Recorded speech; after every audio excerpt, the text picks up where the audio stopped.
नमस्ते बच्चों। हम लोग आज अपना इकाई 2 आगे बढ़ा रहे हैं। पिछले कक्षा में हमने क्या पढ़ा? सबको पता है ना, हमारा इकाई 2 कौन सा है?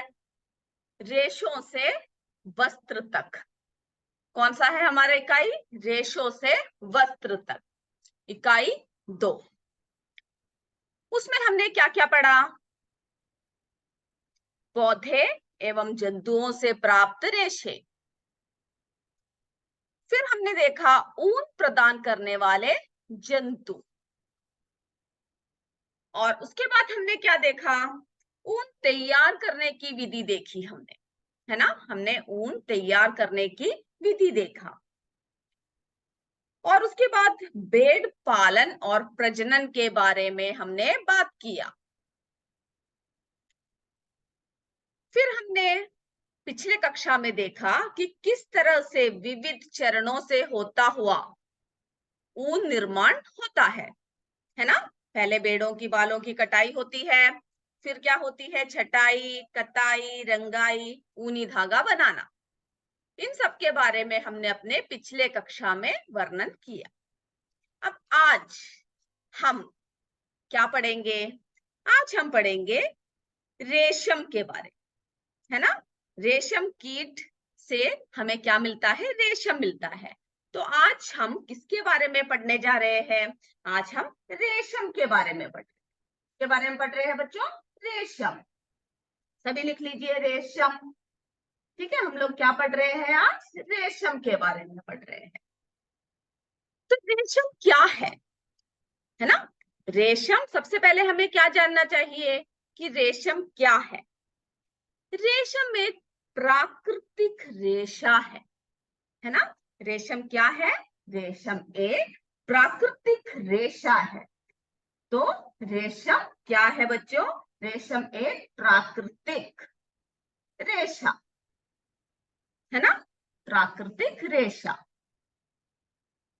जो हमें किससे मिलता है? रेशम कीट से मिलता है। तो रेशम क्या है? एक प्राकृतिक रेशा है जो हमें कहां से प्राप्त होता है? कहां से प्राप्त होता है रेशम? रेशम कीट के कोकून से, है ना। तो कहां से प्राप्त होता है? रेशम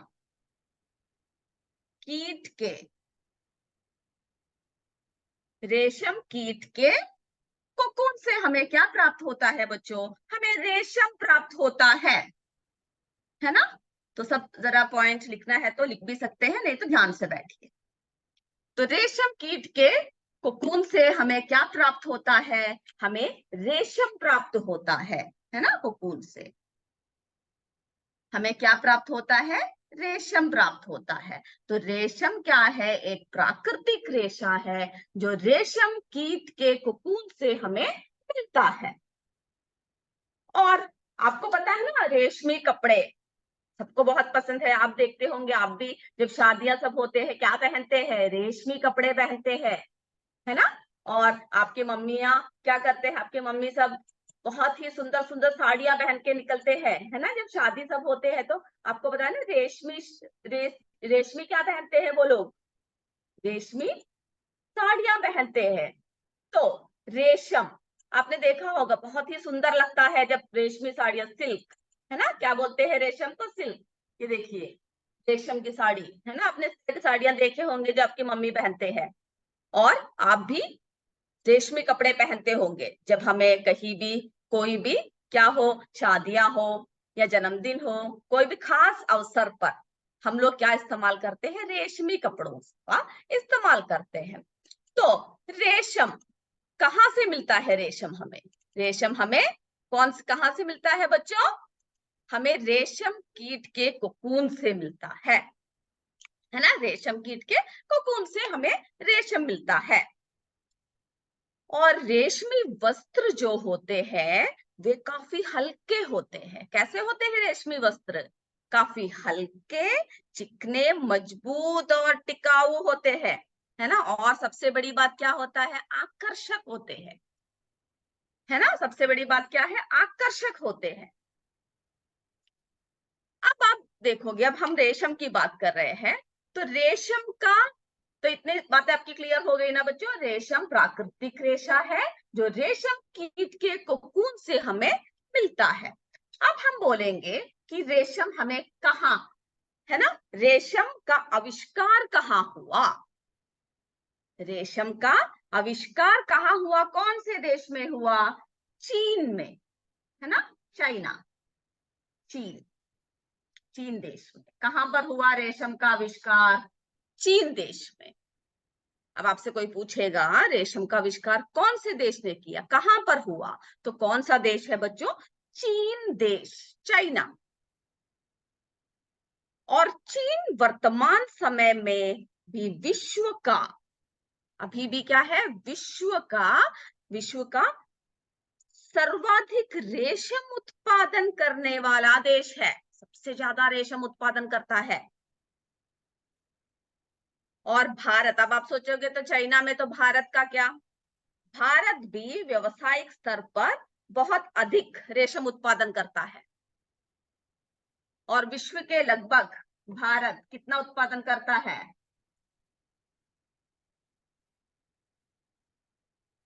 13%, है ना। यानी भारत जो है 13% क्या उत्पाद करता है? रेशम।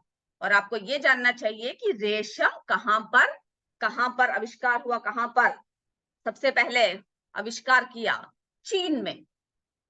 और भारत में 13%, यानी 13% रेशम का उत्पादन होता है। ठीक है। अब हम इसके बाद देखें, अब हमने रेशम की इतनी बात कर ली कि रेशम प्राकृतिक रेशा है जो रेशम कीट के कोकून से प्राप्त होता है। और हमें पता है कि हमें प्राचीन काल से ही क्या है, हम लोग रेशम का इस्तेमाल करते हैं, है ना। जो राजा लोग हैं, आपने देखा होगा उनके कपड़े सब, जब आप टीवी सब देखते हो तो जब राजा लोगों को दिखाते हैं, बहुत ही रेशमी रेशमी सुंदर सुंदर कपड़े पहनते हैं, है ना। तो रेशम का आविष्कार चीन देश में हुआ और भारत 13% रेशम का उत्पादन करता है। ठीक है। तो उसके बाद हम अगला देखते हैं।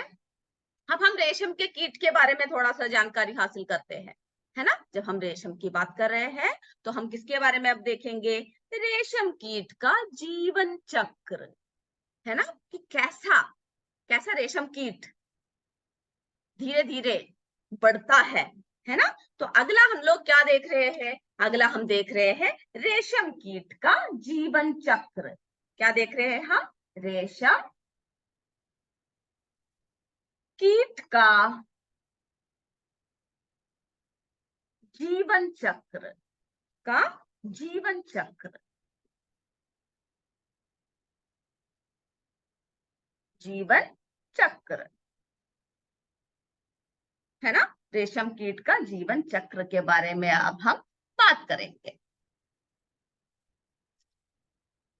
तो जब हम रेशम के कीट की बात कर रहे हैं तो सबसे पहले आपको यह जानना चाहिए कि रेशम के कीट जो है कौन कौन से पेड़ों में होते हैं, है ना। कौन कौन से पेड़ में रेशम के कीट पाले जाते हैं? रेशम के कीट शहतूत। तो आप पेड़ों का नाम याद रख लीजिए, कौन कौन से पेड़ों में होता है? शहतूत। मैं आपको दिखाऊंगी, अभी आप सबने देखा होगा लेकिन फिर भी मैं आपको दिखाऊंगी। ठीक है, शहतूत जरा आप लिख लीजिए, शहतूत, अरंडी, अरंडी, मैं पेड़ दिखाऊंगी आपको, और ओक, ओक, है ना। तो रेशम के कीट कौन कौन से पेड़ों में होते हैं? शहतूत, अरंडी, ओक, इन सब पेड़ों में। तो जरा हम लोग पहले जरा ये पेड़ देख लेते हैं, है ना। रेशम के कीट कौन कौन से पेड़ों में होते हैं? तो आप देखेंगे कि रेशम के कीट, ये देखिए, ये है, देखिए अरंडी, है ना। उसके बाद जो है रेशम का पेड़, रेशम किसमें होता है? शहतूत में होता है, शहतूत। और फिर तेल, है ना। तो आप देखेंगे कि रेशम के कीट मुख्य इन 3 पेड़ों में होते हैं, है ना, पाले जाते हैं। तो रेशम का कीट कौन कौन से पेड़ों में है, जरा लिख भी लीजिए। शहतूत, अरंडी, ओक, है ना। शहतूत, ये देखिए शहतूत आप सब खाते होंगे ना। शहतूत जब हमको मिलता है तो बहुत अच्छा लगता है। तो शहतूत, अरंडी और ओक, इन पेड़ों में रेशम के कीट पाले जाते हैं या अपने अंडे देते हैं, है ना। वे रेशम के कीट कहाँ पर अपने अंडे देते हैं, इन तीनों पेड़ों पर। चलिए, तो हमने देख लिया, पेड़ हमने देख लिया। अब जो है रेशम के कीट के जब हम वर्णन कर रहे हैं तो हम देखते हैं कि रेशम के कीट में नर होता है और मादा होती है, यानी हर जगह आपको बताना एक मेल फीमेल, मदर फादर, है ना। तो क्या है रेशम के कीट में, क्या है, नर और मादा, जिसका चित्र भी आपकी किताब में दिया हुआ है। तो हम भी जरा देख लेते हैं, है ना। रेशम का कीट में क्या होता है, कौन कौन से होता है, नर और मादा, है ना, दो तरह के होते हैं। तो जरा देख लीजिए आप, ये देखिए आपकी किताब में दे रखा है चित्र। तो ये देखिए नर और मादा, इसमें क्या है, मादा थोड़ी सी बड़ी लग रही है ना, थोड़ी बड़ी है, और नर क्या है, थोड़ा छोटा है। तो इसमें क्या होता है कि जो मादा है वो रेशम कीट सैकड़ों की संख्या में अंडा देती है ना। तो मादा जो है वो सैकड़ों की संख्या में, एक दो नहीं, सैकड़ों संख्या में अंडा देती है, जो शहतूत की पत्तियों के निचले स्तर पर छिपे होते हैं, है ना। जो आप देखिए शहतूत के पत्ती, ये देखिए शहतूत के पत्ती के निचले स्तर पर क्या होता है, छुपा होता है।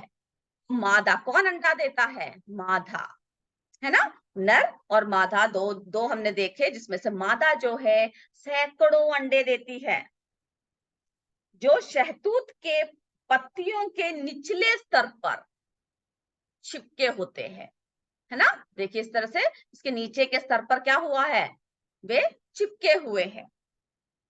और इन अंडों का रंग कौन सा है, देख रहे हो ना आप, सफेद रंग, है ना।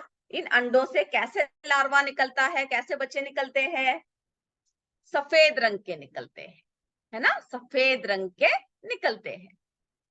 तो हम देखेंगे कि आपके किताब में रेशम कीट का जीवन चक्र दे रखा है ना। रेशम का क्या है, पहले जरा आप ये चित्र देख लीजिए, जीवन चक्र दे रखा है ना, जिसमें से क्या है, क्या देख रही है, देखिए ये इनका जीवन चक्र आपकी किताब में भी ये चित्र दे रखा है। तो रेशम कीट का जीवन चक्र, जिसमें क्या है, व्यवसाय व्यस्क रेशम कीट यानी जो है मादा, ये देखिए अंडे दे रहे हैं शहतूत के पत्तियों पर या पत्तियों के नीचे, क्या दे रहे हैं, बहुत से अंडे दे रहे हैं। और इन अंडों से क्या निकलता है, लार्वा निकलता है ना। अब इसके बारे में हम आपको भी बताते हैं, लार्वा निकलते हैं जिसे इल्ली भी बोलते हैं। और उसके बाद फिर क्या होता है, उसके बाद वो धीरे धीरे परिवर्तित होता है ना, या कोया या कुकुन, ये देखिए कुकुन देख रहे हो ना, एक छोटा सा क्या होता है, एक सफेद रंग का, एक रुईदार, है ना, रुईदार होता है, जिसे कुकुन कहते हैं, कुकुन कहते हैं। तो कुकुन क्या है, रेशम के कीड़ों का लार्वा, जो एक विशेष द्रव का स्राव करता है ना, जिससे कि चारों ओर क्या बन रहा है, एक आवरण बन रहा है या कवच बन जाता है, एक आवरण या कवच बन जाता है, जिसे हम कुकुन कहते हैं, जिसे हम क्या कहते हैं, कुकुन कहते हैं। और लार्वा क्या है, कीड़े का बच्चा, यानी कैटरपिलर, इल्ली, लार्वा सब बोलते हैं हम उसे, ठीक है, लार्वा। तो आप सब ऐसा ही चित्र, रेशम का कीट का जीवन चक्र, ये आप सब क्या करेंगे, आपके नोटबुक में एक पेज निकालकर उसमें बनाएंगे। अगले कक्षा में जब आओगे तो आप सब ये चित्र बनाकर, अच्छे से रंग सब भरकर, सुंदर सुंदर चित्र बनाकर रखोगे, ठीक है। और आपको पता होना चाहिए कि कैसा जीवन चक्र चलता है, कैसा जीवन चक्र चलता है। तो देखिए, तो आप सबने देखा ना ये चित्र, इसी तरह से आप अपने नोटबुक में आप चित्र बनाओगे, ठीक है। नहीं तो A4 का पेपर लेकर या फिर नोटबुक में बना दीजिए, पेंसिल से बनाओगे। तो हमने देखा कि किस तरह से जीवन चक्र, है ना, जीवन चक्र, रेशम कीट का जीवन चक्र के बारे में भी हम बात कर रहे हैं। तो हमने क्या देखा कि कौन अंडा देता है, कौन अंडा देता है, मादा, है ना, कौन देता है, मादा जो है अंडे देते हैं, वे सैकड़ों की संख्या में अंडे देते हैं। और अंडों से कैसे रंग के लार्वा निकलते हैं, सफेद रंग के, है ना, सफेद रंग के निकलते हैं। तो देखिए, तो हमने देखा कि जो है लार्वा, है ना, तो आपने जीवन चक्र में आपको एक एक उसके याद होना चाहिए कि कौन कौन सा आता है। तो हमने देखा कि शहतूत के पत्तियों के निचले स्तर पर क्या है, बहुत से अंडे चिपके होते हैं जो मादा कीट सैकड़ों संख्या में देते हैं। इन अंडों का रंग, अंडों से क्या होता है, सफेद रंग का क्या निकलता है, लार्वा। तो हमको जरा आप लिख भी लीजिए, लार्वा, है ना, सफेद रंग का लार्वा, जो क्या है, लार्वा क्या है, यानी उनका बच्चा, यानी कीड़े का बच्चा, है ना।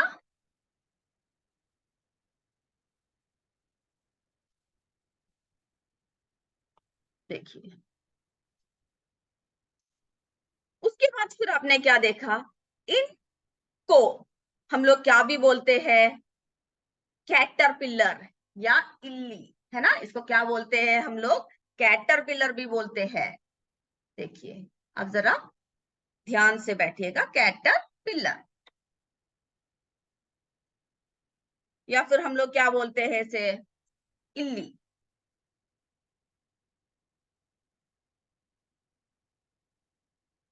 तो हम लोग लार्वा को क्या क्या बोल रहे हैं, ये देखिए, कैटरपिलर, इल्ली, है ना, कैटरपिलर और इल्ली, या हम लोग क्या बोलते हैं, लार्वा बोलते हैं। तो ये तीन बातें आपको याद होनी चाहिए कि हम लोग इनसे जो सफेद रंग के जो छोटे छोटे कीड़े के बच्चे निकलते हैं उन्हें क्या बोलते हैं, लार्वा, कैटरपिलर, इल्ली। और ये क्या करते हैं, ये पेड़ के कोमल पत्तियों को खाते हैं, है ना, ये पेड़ के कोमल कोमल पत्तियों को खाते हैं, और 4 से 6 हफ्तों में वृद्धि कर कर जीवन की अगले अवस्था में प्रवेश कर लेते हैं, है ना। वो क्या करते हैं, पहले हमने देखा, हमने ये जीवन चक्र में हमने देखा कि जो है लार्वा, है ना, लार्वा, ये देखिए, फिर क्या है, ये अपने अगले अगले इसमें प्रवेश कर रहा है ना। हमने देखा कि लार्वा क्या है, अगले चरण में प्रवेश कर रहा है, देख रहे हो ना। तो वृद्धि करके वो क्या करते हैं, ये रेशम के कीट क्या है, छोटे छोटे पत्ते खाकर 4 से 6 हफ्तों में वृद्धि करके जीवन के अगले चक्र में प्रवेश करते हैं। और रेशम कीट के लार्वा में एक विशेष ग्रंथि होते हैं जिसे रेशम ग्रंथि कहते हैं, है ना। तो रेशम कीट के क्या है, लार्वा में एक विशेष ग्रंथि होती है जिसे हम क्या कहते हैं, जिसे हम क्या कहते हैं, जिसे हम लार्वा, है ना, इस ग्रंथि से क्या कहते हैं उसे हम। अब जरा उसको लिख लीजिए कि रेशम कीट के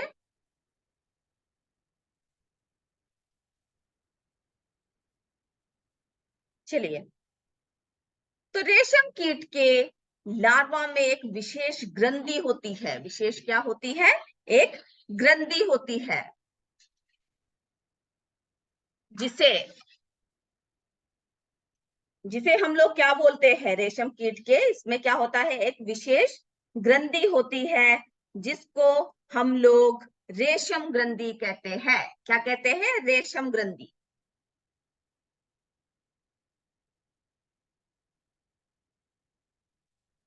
रेशम ग्रंथि कहते हैं। देखिए, तो रेशम कीट के लार्वा में क्या होता है, एक विशेष ग्रंथि होती है जिसे हम रेशम ग्रंथि कहते हैं। और इस ग्रंथि से क्या होता है, अत्यंत महीन लसदार पदार्थ स्रावित होती है जो प्रोटीन युक्त होता है। और जब आप लार्वा देखोगे, है ना। आप क्या देखोगे, लार्वा को देखोगे तो आप देखोगे रेशम के कीट को जब आप देखोगे तो आप देखोगे कि क्या है, एक 8 यानी 8, है ना। देखिए रेशम के, ये देखिए, देख रहे हो ना कोकून, ये देखिए इस तरह से गोल गोल बनता है, देख रहे हो ना कोकून को। ये है कोया या कोकून बोलते हैं, जो इस तरह से गोल गोल होता है, जिसके अंदर रेशम का कीट बंद हो जाता है। उसके बाद फिर हमने क्या देखा कि लार्वा, है ना, हमने देखा कि लार्वा को हमने देखा। ये देखिए, देख रहे हो ना लार्वा, ये क्या है, इस कोकून में, कोकून धीरे धीरे क्या है, एक चिपचिपा सा स्राव निकालता है अपने चारों तरफ, और धीरे धीरे क्या होता है, इस कोकून में बंद होकर जो आपने देखा उस रूप में आ जाते हैं, है ना। बंद होकर क्या है, इस रूप में रेशम का कीट परिवर्तित हो जाता है। उसके बाद फिर क्या होता है, ये 8 के, ये देखिए रेशम का कीट को देखिए, ये कौन सा आकार में लग रहा है, 8, है ना। ये देखिए रेशम का कीट कौन सा आकार में लग रहा है, 8। ये देखिए रेशम के कीट को, तो लार्वा अंग्रेजी की संख्या 8, है ना, कौन सा, 8, 8 की तरह लगता है ये, के आकार में आगे पीछे, है ना, के आकार में आगे से पीछे की ओर गति करते हुए चारों ओर लसदार पदार्थ लपेटता है, जो हवा के संपर्क में आने पर सूखकर रेशम के रेशों में बदल जाता है। रेशम के रेशों में क्या है, बदल जाता है। तो जो लार्वा होता है वो क्या करता है, क्या कार्य करता है, अपने चारों ओर, ये देख रहे हो ना, अपने चारों ओर एक लसदार पदार्थ लपेटता रहता है, जो हवा के संपर्क में आने से क्या होता है, सूखकर रेशम के रेशों में बदल जाता है। और इसी बीच लार्वा किसमें किसमें बदल जाता है, प्यूपा, है ना। लार्वा जो है, हमने देखा कि लार्वा किसमें बदल जाता है, pupa.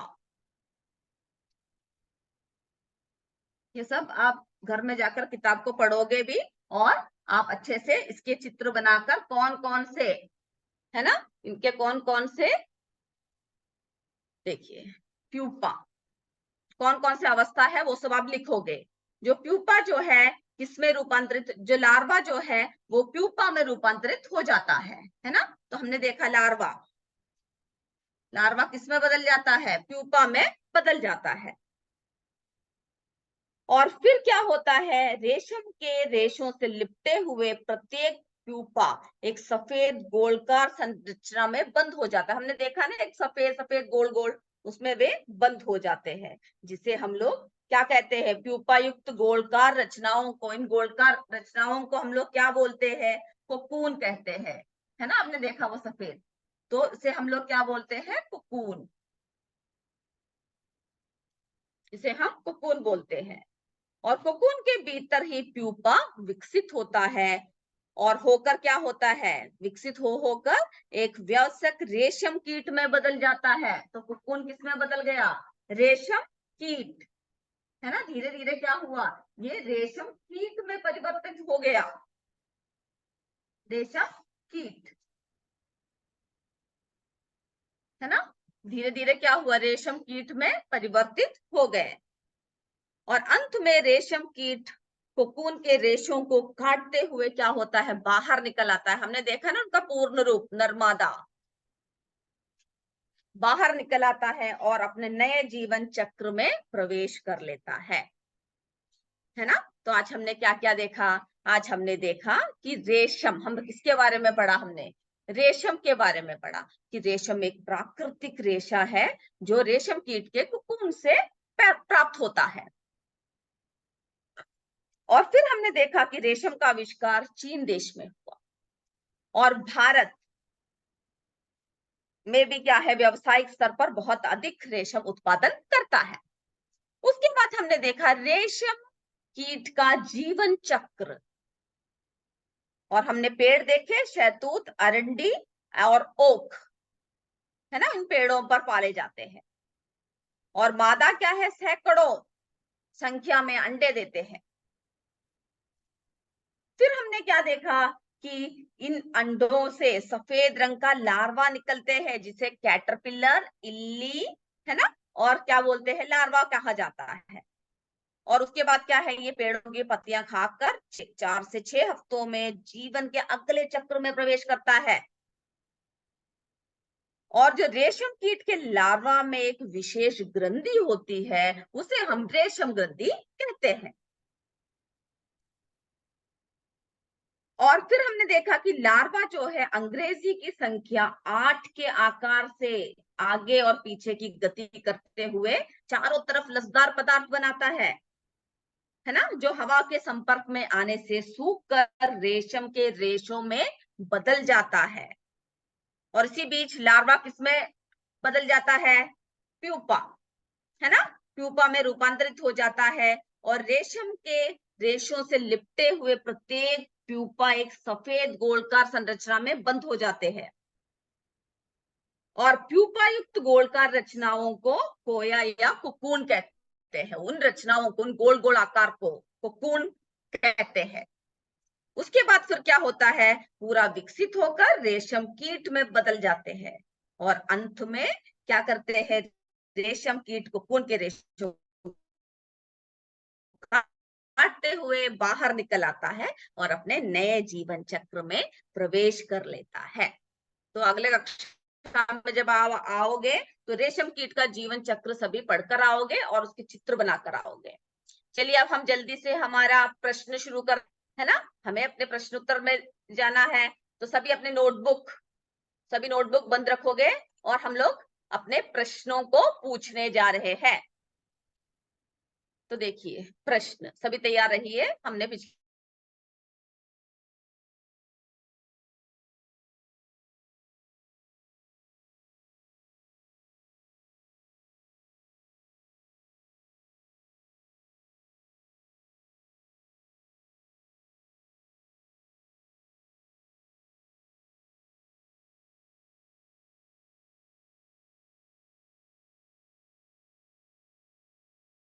our question, okay, firstly we are doing our question answers, so just see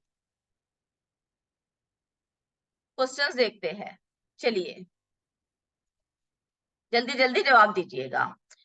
पहला है, भेड़ों के बालों को उनके शरीर से उतारने की विधि को क्या कहते हैं? ए, ऊन के रेशों की कटाई, बी, भेड़ों की धुलाई, सी, भेड़ों की सफाई। अगला प्रश्न देखिए, भेड़ों के रेशों की कटाई के बाद रेशों को पानी की टंकियों में डालकर अच्छी तरह से धोने की प्रक्रिया को क्या कहते हैं? कताई, रंगाई, अभिमार्जन। अगला देखिए, जंतु रेशों की कटाई करने वाले कारीगर कभी कभी कौन से जीवाणु से संक्रमित हो जाते हैं? ए, एंथ्रेक्स जीवाणु, बी, क्लोरोबी जीवाणु, सी, इसमें से कोई भी नहीं। चौथा देखिए, लंबे रेशों को काटकर किसकी बुनाई की जाती है? ए, चटाई की, बी, स्वेटरों की, सी, चादरों की। अगला देखिए, रेशम कैसा रेशा है? ए, कृत्रिम रेशा, बी, प्राकृतिक रेशा, सी, इसमें से कोई भी नहीं। छठा प्रश्न देखिए, रेशम का कीड़ा कौन से पेड़ पर पाए नहीं जाते? ए, शहतूत का पेड़, बी, ओक का पेड़, सी, नारियल का पेड़। रेशम का आविष्कार किस देश में हुआ? ए, भारत में, बी, अमेरिका में, सी, चीन में। व्यवसायिक संकट किसे कहते हैं? ए, किसी भी उद्योग में कारीगरों द्वारा जोखिमों को झेलना, बी, किसी भी उद्योग में काम ना करना। सी, किसी उद्योग में कम काम करना। व्यवसायिक संकट देखो किसे कहते हैं, सिर्फ उत्तर लिख लीजिए ए बी सी। 9वां देखिए, रंगाई के पश्चात प्राप्त रेशों को सुलझाकर क्या बनाया जाता है। ए, उनसे धागा बनाया जाता है। बी, उनसे चटाई बनाई जाती है। सी, इनमें से कोई भी नहीं। 10वां देखिए, इसमें से कौन सा चरण भेड़ के रेशों को ऊन में संसाधित करने का नहीं है ना? कौन सा चरण नहीं है जो ऊन में संसाधित करते हैं? ए, अभिमार्जन। बी, रंगाई। सी, पुताई। तो आप सबने उत्तर लिख लिया होगा, सिर्फ एबीसी लिखना काफी है। अब हम पहला प्रश्न पढ़ेंगे और उत्तर जल्दी से अच्छे से दोगे। पेड़ों के बालों को उनके शरीर से उतारने की विधि को क्या कहते हैं? बोलिए, उत्तर बोलिए बच्चों, क्या बोलते हैं?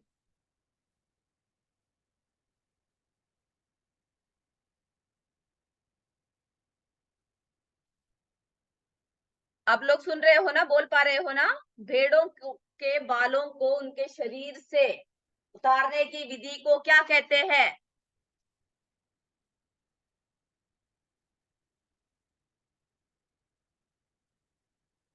माइक ऑन नहीं हुआ है किसी का?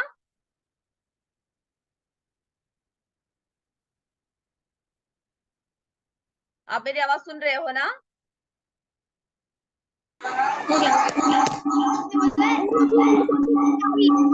बहुत अच्छे, बोलिए जोर से बोलिए। हाँ, एक ऊन के रेशों की सफाई, ऊन के रेशों की कटाई। हाँ, बहुत अच्छा, ए है उसका उत्तर। जिन्होंने सही लिखा है टिक कर लीजिए। पेड़ों के रेशों की कटाई। हाँ, क्या बोलते हैं उसे? रेशों को पानी के टंकियों में, हाँ, क्या बोलते हैं उसे? अभिमार्जन, है ना, जो टंकियों में डाल के धोते हैं। हाँ, सही उत्तर बोला, अभिमार्जन। तीसरा देखिए, जंतु रेशों की कटाई करने वाले कारीगर इनमें से कोई नहीं, मैंने मारे नहीं था, इनमें से कोई नहीं। जीवाणु, कौन से जीवाणु से संक्रमित होते हैं? बोलिए। एंथ्रेक्स जीवाणु, है ना? जिन्होंने लिखा है इनमें से कोई नहीं, वो गलत कर दीजिए। कौन से होता है? एंथ्रेक्स। कोई नहीं, एंथ्रेक्स है ए, एंथ्रेक्स जीवाणु। इनमें से कोई नहीं। वो गलत है। कारीगर कौन से होता है? एंथ्रेक्स, ए। अगला देखिए, लंबे रेशों को काटकर किसकी बुनाई की जाती है?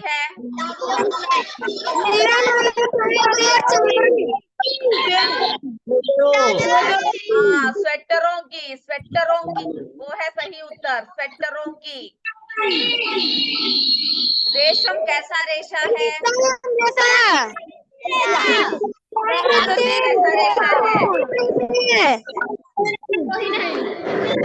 प्राकृतिक रेशा, बी। बी है सही, ठीक है।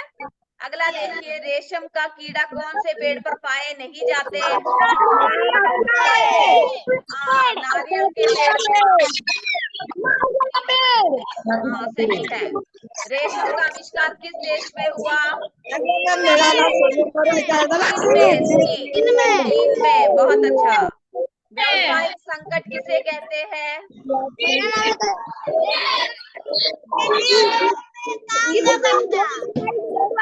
जोखिमों को झेलना, ए, किसी भी उद्योग में कारीगरों द्वारा जोखिमों को झेलना। रंगाई के पश्चात प्राप्त रेशों को सुलझाकर क्या बनाया जाता है?